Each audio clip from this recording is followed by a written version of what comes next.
So good evening, Ma'am Joanna, or good morning sa Eastern Time.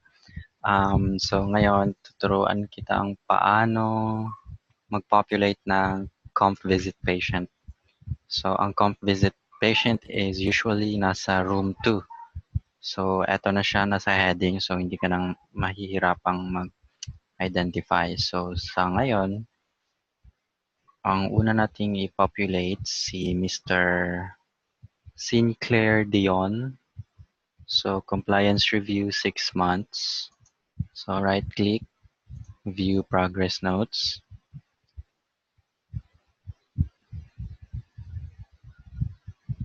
Yes.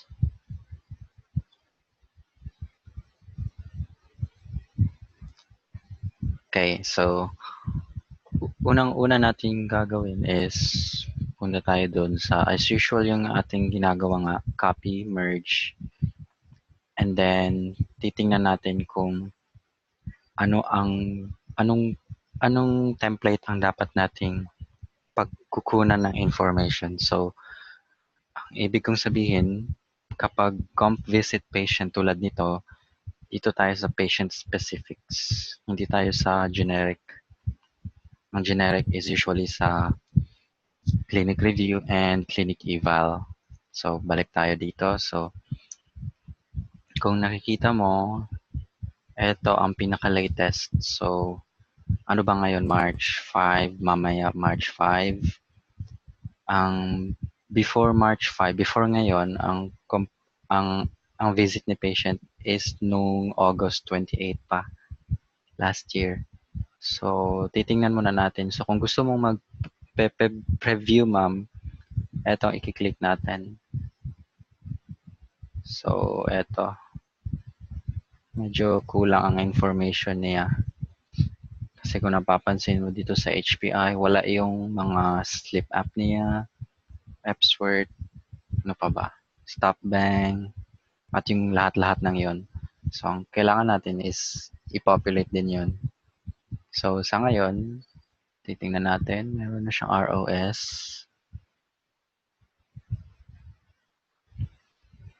Physical exam wala rin siya. Ayun, may assessment na siya. So, kapag ganito, ang gagawin ko is, teka lang, titingnan ko ulit ha.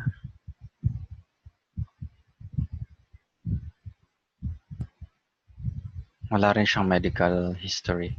So, kapag ganitong klaseng missing information, ang gagawin ko is, kakopy ko lang yung kung ano yung meron dito. So, okay na to.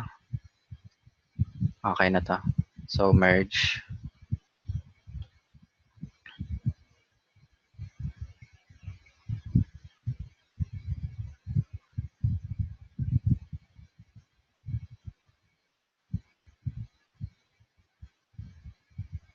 Ayun. So, ang next is, punta tayo sa generic.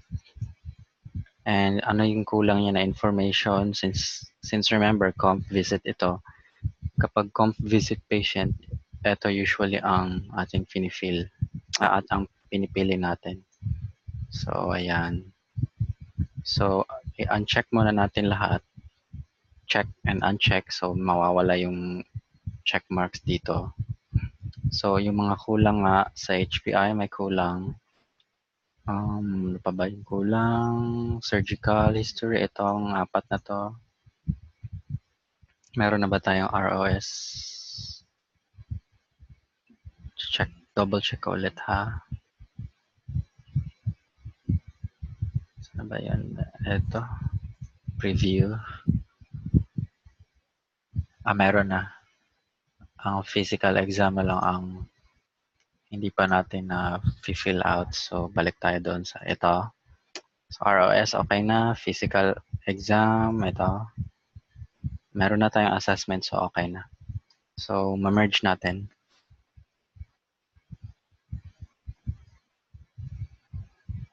And close. And punta tayo dito.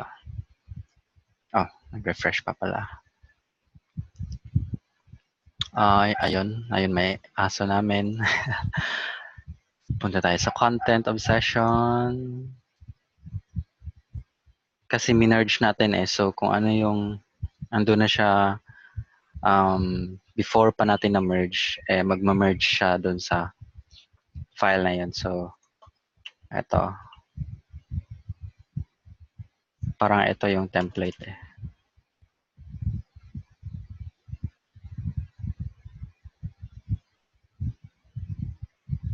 So, basahin mo maigi yung history niya since ito yung sa previous visit. Para naman at least may idea ka kung anong punta ni patient mamaya. Ito kasi yung previous visit. Ito yung sa template natin na yung Ben compliance follow-up visit. So, kapag ganito, babasahin ko, patient presented at patient stated that she is falling asleep at night without putting the therapy. So, meaning hindi siya compliant nung previous visit. Kasi sabi niya, natutulog siya, hindi niya sinusuot yung CPAP. Pero gumigising daw siya ng 2 a.m. para ilagay sa mukha niya. So, meaning, hindi siya compliant. Kasi hindi niya ginagamit ng fully all throughout the night. So, ayun, may idea ka na. So, kapag expert ka na nito, Ma'am Ate Jo, so, pwede mo na i-delete. Tapos, ilagay mo lang dito, i-note mo kung ano yung nandun sa dating visit. So, para hindi mo na, pwede mo rin siyang i-copy-paste. Yung lahat ng yun, hindi na siya makopy. Dinilit ko na eh. Pero kung matatandaan natin, hindi niya ginagamit buong gabi. So, previously, ano ba spelling previously? Tama ba? Previously, patient was not compliant due to forgetting to wear mask before he sleeps. So, basta ganitong klaseng visit kasi lalo na pag conf visit, maraming analysis ang ating ginagawa. So, paasan ba to siya pwedeng ilalagay? So, ayun. Ito kasi is template na to. Ito yung mismong template na, and then i-edit natin to based sa compliance. And kung depende na rin sa visit ni Leron with patient. So, itong 43.8 typo error po ito, Ate Jo. So, i-delete natin yan. Kailangan pa natin yung i-edit sa mismong template. Pero hindi siya always 43 ha. Kasi 43 is parang na-copy lang ata to eh. So, i-edit ko pa to. So, wag mo na masyado tong isipin since hindi ka pa nakaka-login sa Encore. So, kapag may Encore account ka na, pwede kang mag access ng mga compliance data doon and pwede mo itong i-pre-populate. So, pero sa ngayon, focus muna tayo doon sa kailangan nating ilalagay dito. So, kapag sa visit mamaya or ngayon, yes, March 5 na. So, kapag sinabi ni patient, meron pa rin siyang tawag nito, mask or pressure intolerance. So, meaning positive, di-delete natin yung denies. So, patient reports mask and pressure. Pero pag sa pag-uusap ni practitioner, ni Leron or ni Cassie or si Amanda man, kapag wala namang intolerance, so denies. So depende. So kaya ko nilalagyan ng parang linya na ganito or pwede naman din slash. Kasi kapag doon na mismo sa live encounter with patient, doon na ako mismo nagdi-delete or nag-edit, I mean. So, ayun, delete or edit, parang ganun na rin. So, ayun. So, ibabalik ko lang. Same is true dito sa etong nasa taas. So, kapag patient reports, ano ba to, benefiting. So, meron siyang benefits na nakukuha doon sa CPAP. So, reports, i-delete natin itong not. Ayan. So, subject-verb agreement, lalagyan natin na S. Kapag not, of course, ibabalik natin yung not. So, Kaya siya may mga tawag nito slash or line. So kapag nasa encounter na tayo, mas madali na lang nating i-edit. Pero kung yung mga additional info na galing kay Leron na hindi natin nakikita dito, so tayo na mismo bahala mag-transcribe nun.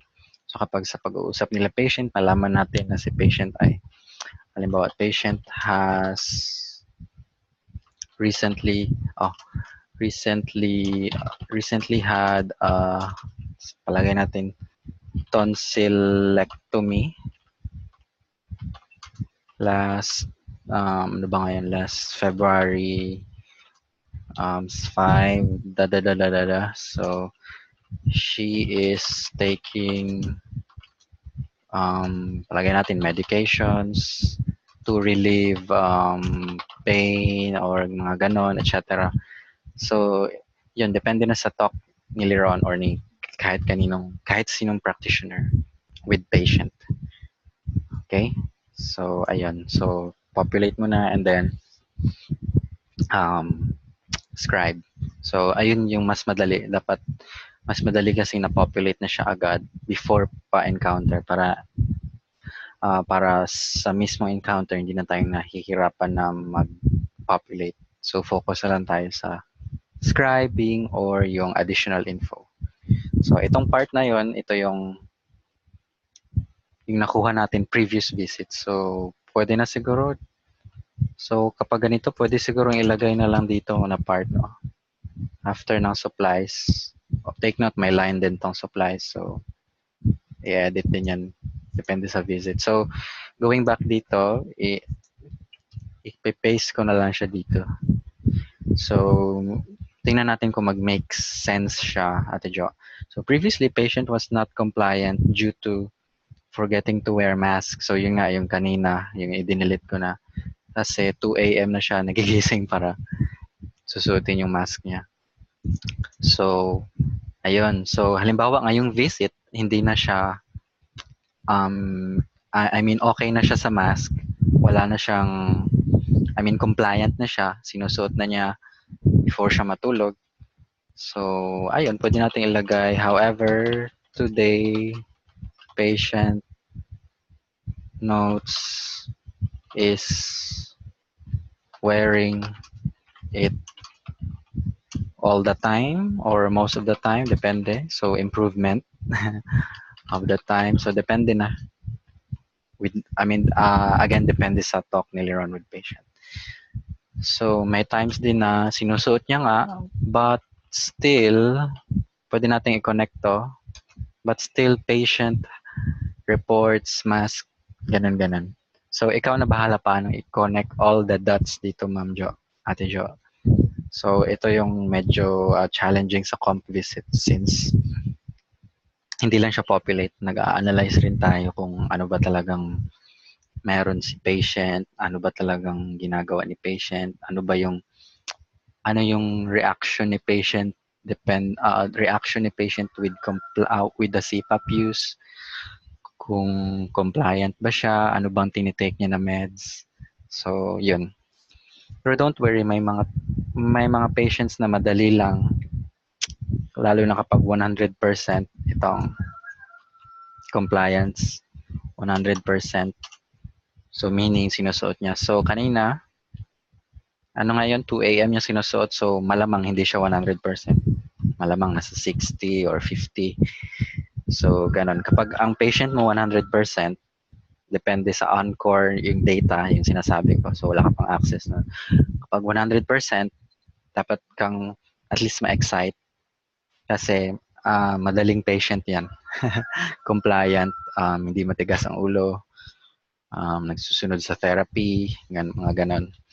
So, ang rules ng insurance company is dito regarding sa compliance is kailangan masuot ni patient ang mask niya at least 4 hours. At least 4 hours, greater than 4 hours kapag 4 hours niya isinusuot or 5 hours, 6 hours pataas, meaning compliant siya. At least 4 hours for 30 days. So, meaning 1 month. So, kapag isinuot niya to at least 4 hours for 30 days, so yun yung compliance niya. So halimbawa, sinuot niya sa loob ng isang buwan, sinuot niya ang mask niya mga 15 days lang na greater than 4 hours. So 15 days, 50% lang. 15 is 50% ng 30, di ba? So ganun 50%. So meaning hindi siya compliant kasi ang target ng insurance company ito na to at least 70%. Okay? And itinatype ko lang dito para at least ma-take note natin. So kapag 70% ito, ewan ko ba anong 70% na 30 days. So palagay natin bawa 20 days or 21 days, 22 nga ganun. So kapag ganon, 70%, meaning nakapasa si patient. Kasi kapag hindi compliant si patient, straight 3 months na less than 70%, so 3 months is 90 days na, kukunin ni insurance company yung machine or yung CPAP machine at saka yung mask kay patient. So wala nang magagamit si patient.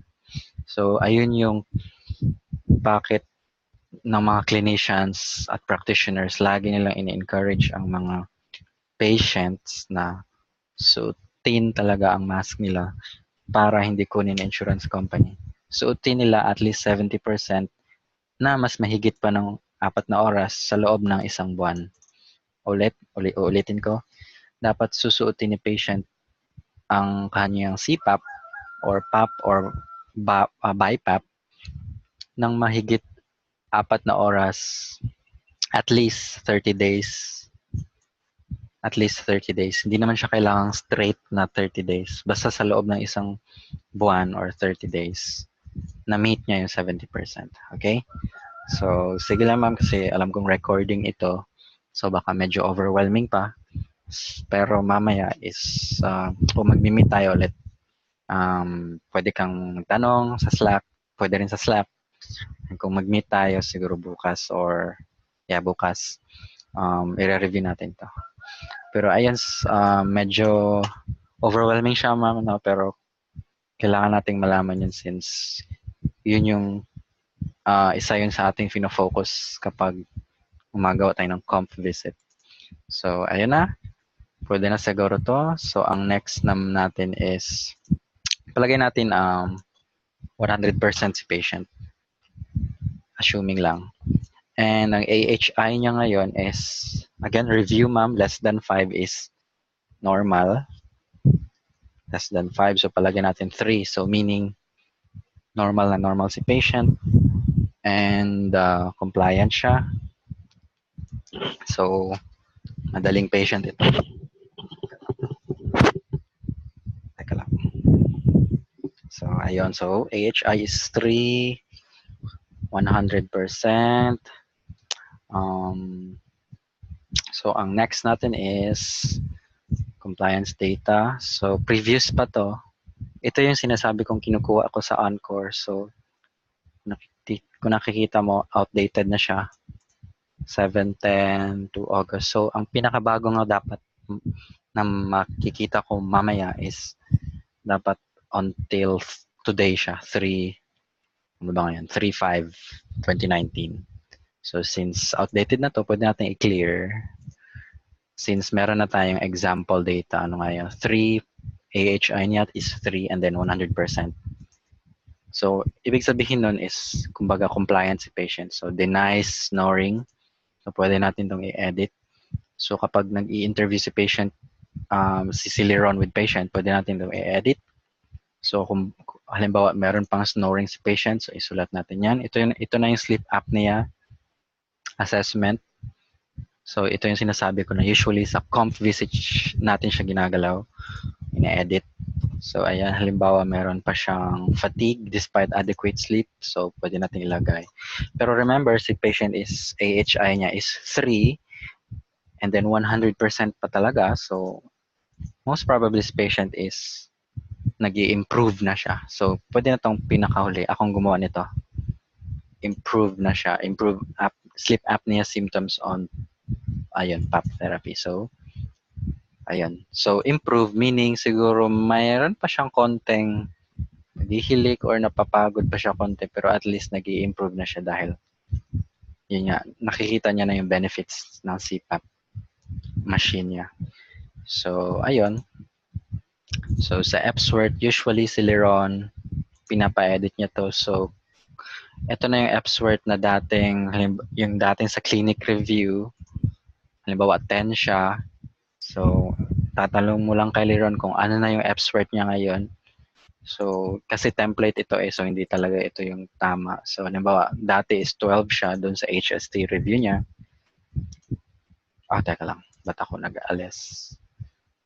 Ba't ako malis doon? Ayun, so, Epsworth niya today is, halimbawa, sasabihin nila na, Joanna, Epsworth for today is 4. So, great improvement. So, great improvement. So, Epsworth, mas mataas ang Epsworth, mas pagod si patient, mas tired siya during the day. So, 4 na lang siya ngayon. So, sa stop bang, usually hindi siya ginagalaw. Pero again, template ito siya. So, malamang hindi siya 4. So, kailangan ko pang i-check later. So, parasomnia, no symptoms. Kasi parang nag-improve na si patient. Ito, no problem na rin. So, pwede mo i-note dito. Pwede mo rin i-note dito, improving with PAP. PAP therapy. Narcolepsy, ganun din. Pero remember, kung may symptoms si patient, i-edit natin ito. Okay? Okay, next is, ano bang next? Dito tayo sa review of systems.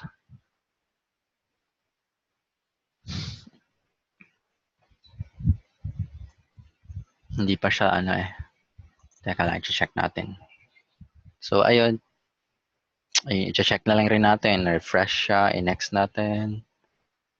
So, ito na yung work natin. So, eto. Wala pala siyang ROS, ma'am. So, ulit tayo doon sa copy, merge template. Okay? So, mamaya, try natin gagawin or bukas. So, yun, hahanap ka ng, tawag nito, hahanap ka ng visit na, again, dito tayo sa patient specific. Hahanap ka ng visit na meron yung ROS. Eto. Eto pala. Meron pala siyang past medical, surgical, family. So, kakopy na lang natin ang lahat ng yan.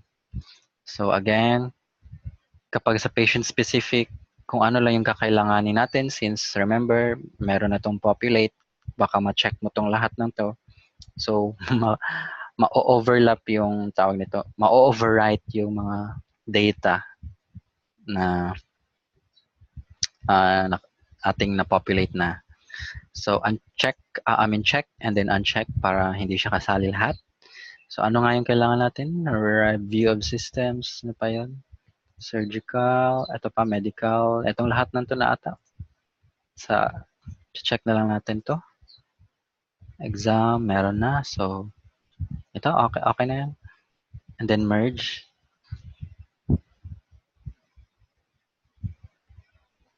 Wait muna natin refresh and then close. Ayun. Ito na siya. So, yun yung sinasabi ko ng clinic review. Sige, may tip ako sa iyo, Ma'am Jo. Punta ka sa hub and then encounters.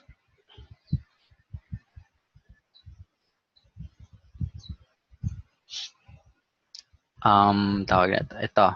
Ito yung latest visit, di ba? 3-5 comp visit. So, before niya, paano natin malaman kung ano yung previous visit ni patient? So, tingin tayo sa status. Usually, ang previous visit ni patient sa clinic is itong may ARR. So, what does ARR means? It means arrived, dumating si patient sa clinic, and may appointment siya with Leron or kanino mang practitioner. So, arrived. So, eto yon. Dito tayo nag-copy kanina. So, malalaman natin kung ano yung reason bakit siya nag-arrive 8:28. So, compliance review. So, kung makikita natin, eto, then arrive, pero walang reason. So, gusto nating malaman, bakit siya pumunta 7:10? I-view natin. Pero most probably compliance pa rin. So, eto nga, compliance. Presents to the clinic for PAP compliance. Mali spellings, complaints. So, ayun. Compliance. So, initial. Ang initial, ito yung pinakaunang compliance ni patient after niya nag-CPAP review. So, itong kung makikita mo itong review CPAP, arrived na yan. Ito yung clinic review. Okay? So, again, remember yung sequence natin ng patient visit muna. So, clinic eval. So, kailangan nating malaman if HST ba siya or PSG candidate. So, in this case, si patient PSG, kita natin last year, January. So, nag-review siya ng PSG dito. 214 last year rin. So, malamang positive kasi nagka-CPAP siya. So, kung negative ito, hindi siya magsisipap. So, after ng CPAP, i-re-review na naman ulit yung CPAP. So, eto, arrive. Focus tayo sa arrive na black. Okay, so, ayun nga, review CPAP. So, ditong part na yon pinakaunang visit niya, 2017 pa nga eh. Clinic eval, arrive. Nag-HST pa pala siya. Baka false negative to. So, kaya siya ni-recommend na mag-PSG. So, clinic eval, HST, and then naging PSG, ni-review ang PSG, naging positive, nagka-CPAP, titration, ni-review ang CPAP, naging nandun na yung recommendations kung anong klaseng mask ang gagamitin. So, ginagamit na ni patient ang mask. So, initial compliance na siya. So, ayun, nakailang compliance visit na ba siya? 1. Ito 1. Ito yung hindi nakalagay dito pero counted. Ito 2, 3, and 4. So, ngayon, mamaya, March 5 is 4th compliance visit ni patient. So, meaning established na si patient. So, doon natin makikita yung history ni patient. Again, punta ka lang sa hub and then encounters. Okay? Pero for the sake, i-close ko na lang. Yan, sana ba tayo? So, doon na tayo sa may ROS. ROS. So, remember, si patient is very compliant, 100%, and then AHI niya is 3. So, very good patient. So, meaning sa ROS, hindi na siguro siya probably nagiging maantukin, nagkakaroon ng sleep disturbance, and yun. So, ating i-analyze kung ano dapat yung i-edit natin dito sa ROS. So, usually dito is ang fatigue at saka ang sleep disturbance ang ini-edit ko. So, halimbawa, ganon, i-check ko to, i-check mo lang yan, mag-choice siya, admits, denies, or blank. So, gagawin natin denies, and then i-click natin yung notes, clear. Are you sure you want to clear? Yes. Scroll down dito. Ewan ko kung si Bernard ata gumawa nito, and then click OK. But yun ang pinili ko kasi yung 3 na siya, 100%. So, probably improve na ang kanyang daytime alertness. Okay? So, ayun, i-clear mo lang yung nakalagay dyan. Ayun, i-clear ko lang ulit, and then, okay. Sa sleep disturbance, denies din. Ano ba yung negative niya? So, clear natin to. Improve. Quality. Okay, okay na yan. So, ayun. Usually, ang next is allergy. So, denies. Okay yan. Negative lahat. Kung sabi ni patient, meron ba siyang dry mouth is, i-leave lang natin to. minsan naka-denies na to siya agad, so wala nang dapat i-edit. Pero assuming meron pa siyang dry mouth, so check lang, ililive lang natin as is. So endocrine, so wala na siyang difficulty sleeping, clear natin. Ayun po, dinilit ko na lang. And then ang next is usually ang may sleep talaga is general, endocrine, and itong psychiatric. Kasi minsan kapag naguguluhan ang ating mind, hindi tayo nakakatulog. So ayun nga, difficulty sleeping, denies na yan. Clear. Yes, okay. So pwede na blank, pwede na tong walang notes dito since meron naman siya sa general and constitutional ito. So andyan na. So ang next natin is yung check natin to kung meron. Kasi dapat nating i-empty so wala naman. So ayun, okay na tayo dito sa treatment na tayo dun sa may treatment plan. So ano na yung next step ni patient?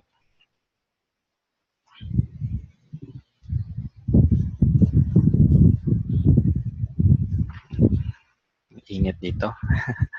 So eto, so since okay si patient compliant, 100% AHI niya is very therapeutic at 3, hindi na siya kailangan siguro i-revise. So as is. Since remember, previous template ito ma'am, di ba? So hindi pa to na-edit.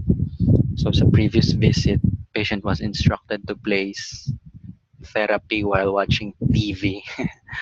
So na-remember natin yung sakit ni patient dati na hindi niya na tawag nito, nasusuot yung mask niya kung hindi siya nagigising ng 2 a.m. Malamang nanonood siya ng TV nakakatulog siya habang nanonood ng TV. So kaya siguro ganun. So ito yung previous visit. So previous visit, alisin mo na yan.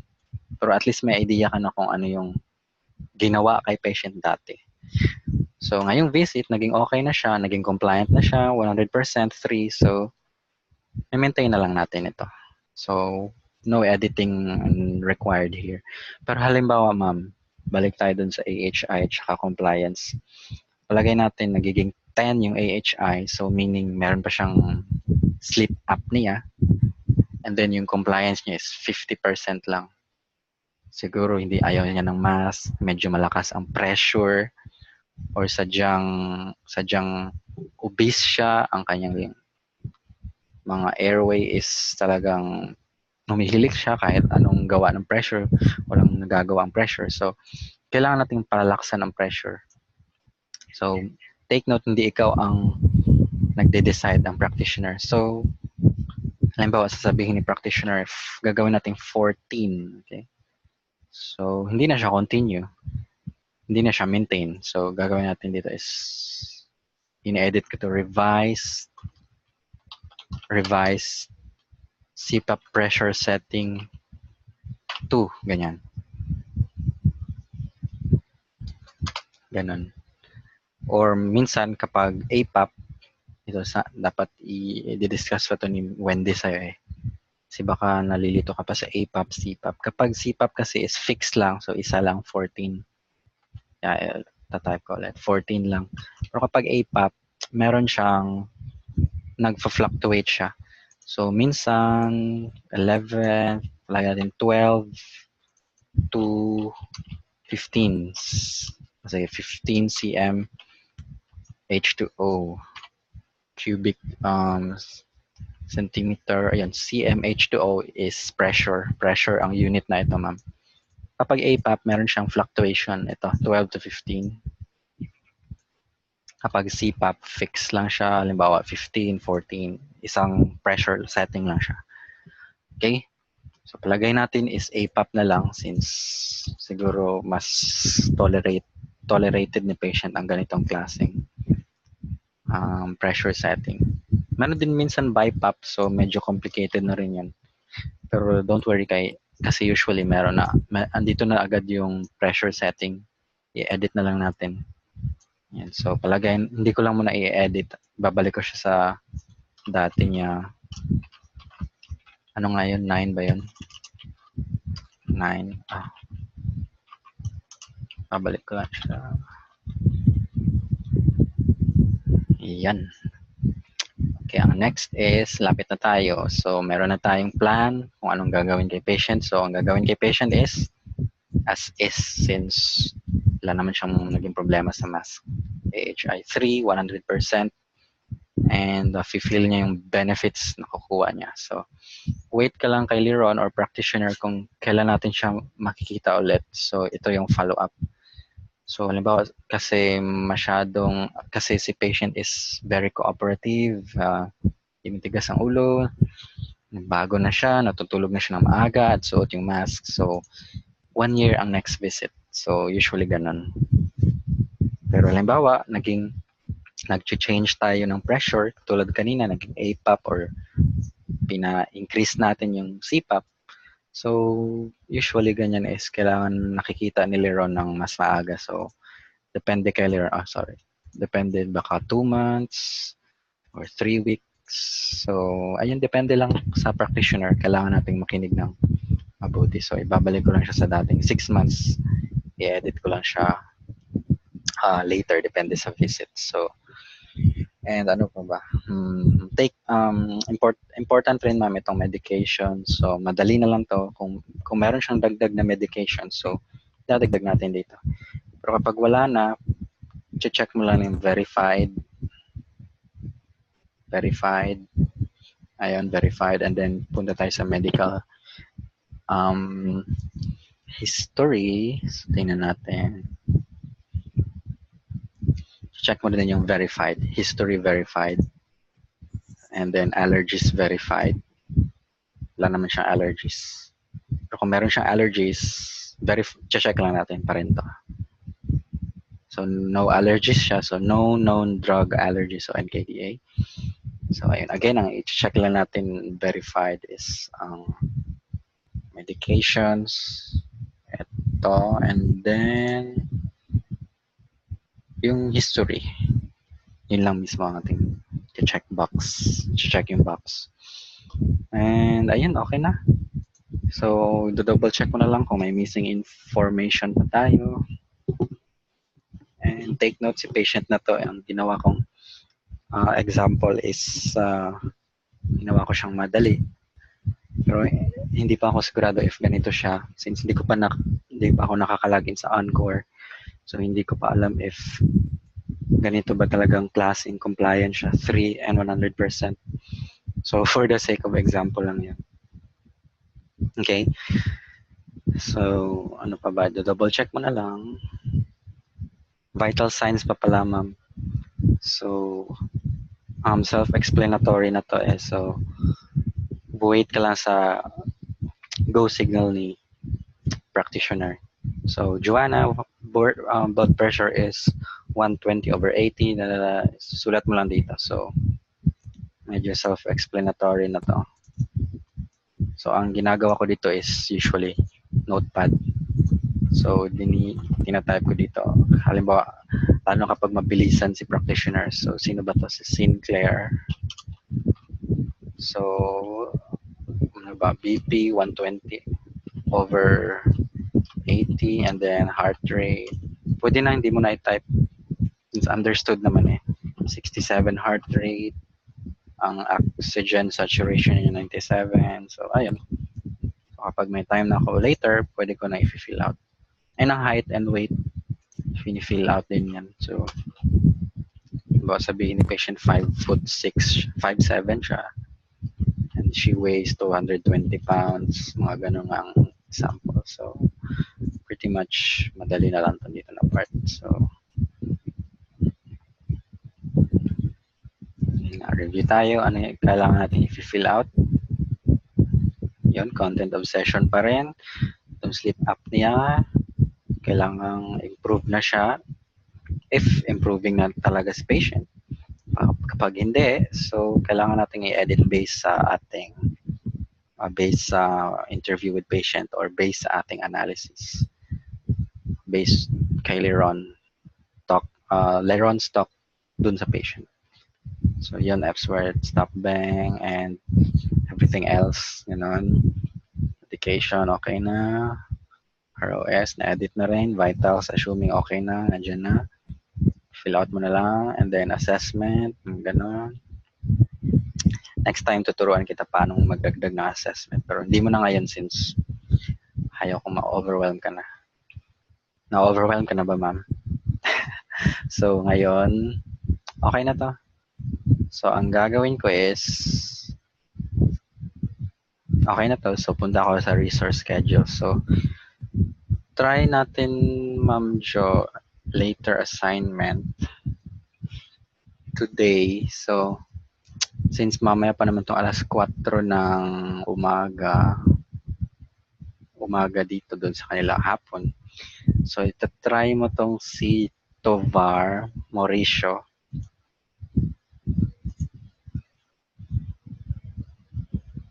Try mo kung kaya mo lang, okay? Since baka busy ka sa verification mo, try mo lang tong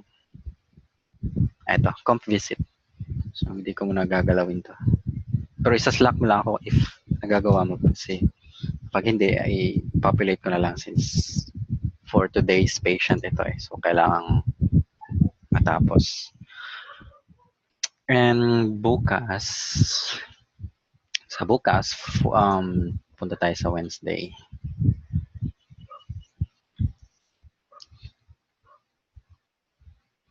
Ano ba to?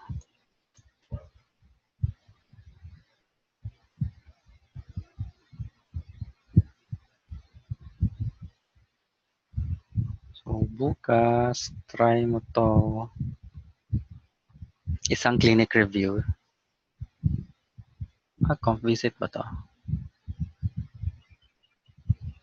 Nasa clinic review siya, room 4, pero comp visit ang nakalagay dito sa pop-up niya. Ito yung sinasabi ko na medyo magulo ang arrangement pa. So, try natin itong si Wing. So, sana clinic review siya. So, again, paano natin malalaman kung anong punta ni patient dito para bukas? Punta sa hub, encounters. So, ang pinakalas niya na visit before bukas, 3-6 pala, CPAP. So, meaning, arrive.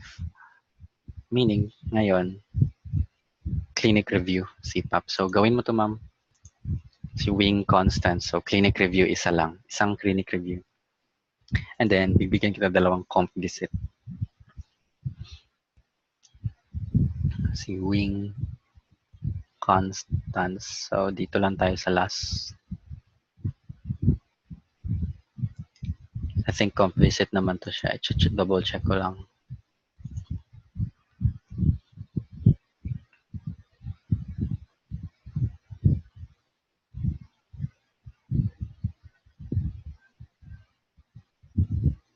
Again, sa hub.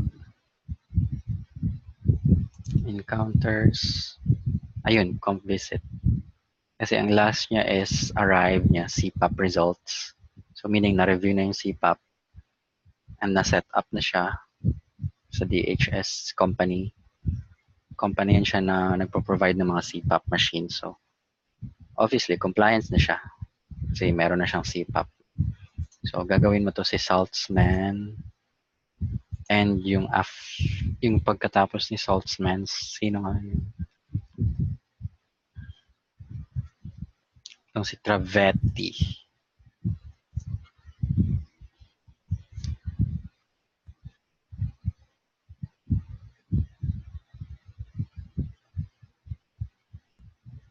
Ito.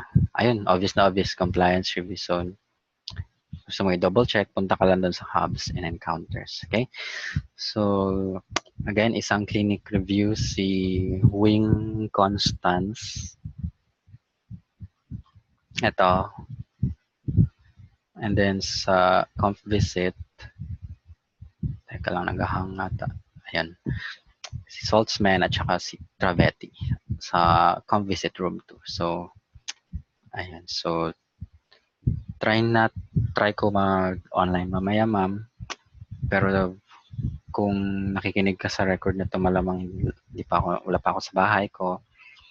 Pero bukas andiyan na ako para at least makaka-review na tayo. Okay? So I hope maraming natutunan ngayon, Ate Jo, kahit alam kong medyo overwhelming pa siya. Pero don't worry, at first lang yan. The moment na alam mo na kung ano yung gagawin, yung pag-analyze, at saka yung practice natin yung scribing skills natin since lalo na ang typing speed, and yun, kapag alam na natin yung process, and minsan na-predict na natin kung anong gagawin ni Leron with patient, lalo na kung compliant ba si patient 100% or hindi. So, mga ganong bagay. So, ma-familiarize lang natin ang lahat ng yan. So, ayun. So, good luck, Ma'am Jo, and hope to see you soon. Yeah. Thank you.